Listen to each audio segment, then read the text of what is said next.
ಅಪೂರ್ವ, ಅದ್ಭುತ, ಅರ್ಥಪೂರ್ಣ ಈ ಒಂದು ಕಾರ್ಯಕ್ರಮವನ್ನ ಹಾಲಿನ ಬಗ್ಗೆ ಮತ್ತೆ ವೀರೇಶ್ ಸರ್ಗೆ BKR ಮನೆಗೆ ಎಲ್ಲ ಅಲ್ತಾಡಿ ಅವರು ಕೂಡ ಒಂದು ಜಾಬಲ್ಲಿದ್ದಾರೆ. ಆ ಜಾಬಿನ ಮಾಡಿ ಮಿಕ್ಕಿದ ಸಮಯ ಪೂರ್ತಿ ಈ ನಮ್ಮ ವೇದಿಕೆ ಕಾರ್ಯಕ್ರಮಕ್ಕೆ ಅವರು ತಾರೆ ಎರೆದಿದ್ದಾರೆ.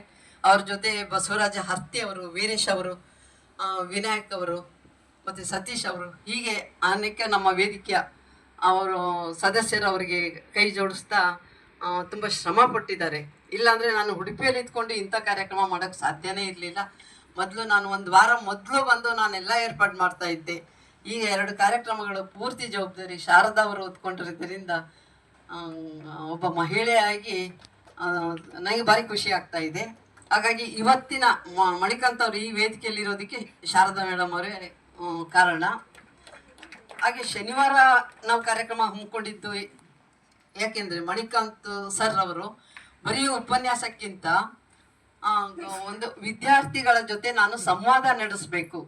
ಏಕೆಂದರೆ ಅಮ್ಮ ಹೇಳಿದ 8 ಸುಳ್ಳುಗಳು, ಅಪ್ಪ ಅಂದರೆ ಆಕಾಶ, ಆ 2 ಪುಸ್ತಕದಲ್ಲಿ ಬರೋ ಒಂದು ಘಟನೆಗಳು ಮತ್ತು ಪುಸ್ತಕ ಬರೆದ ಕಾರಣ ಏನು, ಮತ್ತೇನೇ ಪ್ರಶ್ನೆ ಕೇಳಿದ್ರು ನಾನು ಹೇಳ್ತಾ ಇರೋದಂದರೆ ಉತ್ತಮ ಪ್ರಶ್ನೆ 3 ಪ್ರಶ್ನೆಗೆ ನಾವು ಒಂದು ಬಹುಮಾನ ರೀತಿ ಒಂದು ಸರ್ಟಿಫಿಕೇಟ್ ಕೊಡ್ತೇವೆ. ಅವ್ರ ಕೈಲೇ ಕೊಡಿಸಿ ಒಂದು ಇಲ್ಲಿ ವಿದ್ಯಾರ್ಥಿಗಳಿಗೆ. ಹಾಗಾಗಿ ಅವರು ಫಸ್ಟು ಉಪನ್ಯಾಸ ಮಾಡ್ತಾರೆ.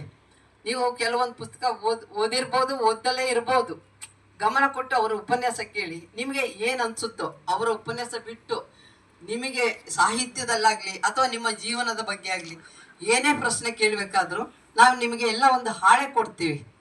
ಹಾಳೆಯಲ್ಲಿ ನೀವು ಬರೆದು ಕೊಟ್ಟರೆ ಕಲೆಕ್ಟ್ ಮಾಡಿ ಅವ್ರಿಗೆ ಕೊಡ್ತೇವೆ, ಅವರು ಅದಕ್ಕೆ ಉತ್ತರ ಹೇಳ್ತಾರೆ. ಹಾಗಾಗಿ ನಾವು ಅವರ ವಿದ್ಯಾರ್ಥಿಗಳ ಜೊತೆ ಸಂವಾದ ಮಾಡಬೇಕು ಅನ್ನೋ ಒಂದೇ ಒಂದು ಕಾರಣಕ್ಕೆ ನಾವು ಶನಿವಾರ ಇಟ್ಕೊಂಡ್ವಿ. ಸುಮಾರು ಕಾಲೇಜಿನವರು ಕೂಡ ನಾವು ನಮ್ಮ ಕಾಲೇಜಿಂದ 20 ಜನ, ನಮ್ಮ ಕಾಲೇಜಿಂದ 30 ಜನ ಹೀಗೆ ಅಂದರು. ಅದೆಲ್ಲ ನೋಡ್ರಿ 150 ಜನ ಅಂತ ನಮಗೆ ಭಯ ಆಯಿತು.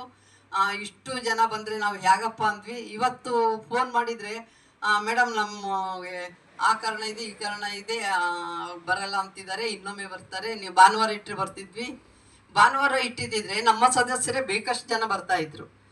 ಹಾಗಾಗಿ ಆದರೂ ಕೊನೆಗೆ ನಮ್ಮ ಮರ್ಯಾದೆ ಉಳಿಸಿದ್ದು ಅಂತಂದರೆ ಬಾಪೂಜಿ ಕಾಲೇಜ್ನ ಈ ಮಕ್ಕಳು. ಅವರಿಗೆ ನಮ್ಮ ಚಿನ್ಮೂಲಾದ್ರಿ ವೇದಿಕೆಯ ವತಿಯಿಂದ ಹೃದಯಪೂರ್ವಕವಾಗಿ ಧನ್ಯವಾದಗಳನ್ನು ತಿಳಿಸ್ತಾ ಇದ್ದೇವೆ. ಸಣ್ಣ ನೆನಪಿನ ಕಾಣಿಕೆಯೊಂದಿಗೆ ನಾವು ಧನ್ಯವಾದಗಳನ್ನು ತಿಳಿಸ್ತಾ ಇದ್ದೇವೆ. ಧನ್ಯವಾದಗಳು ಸರ್.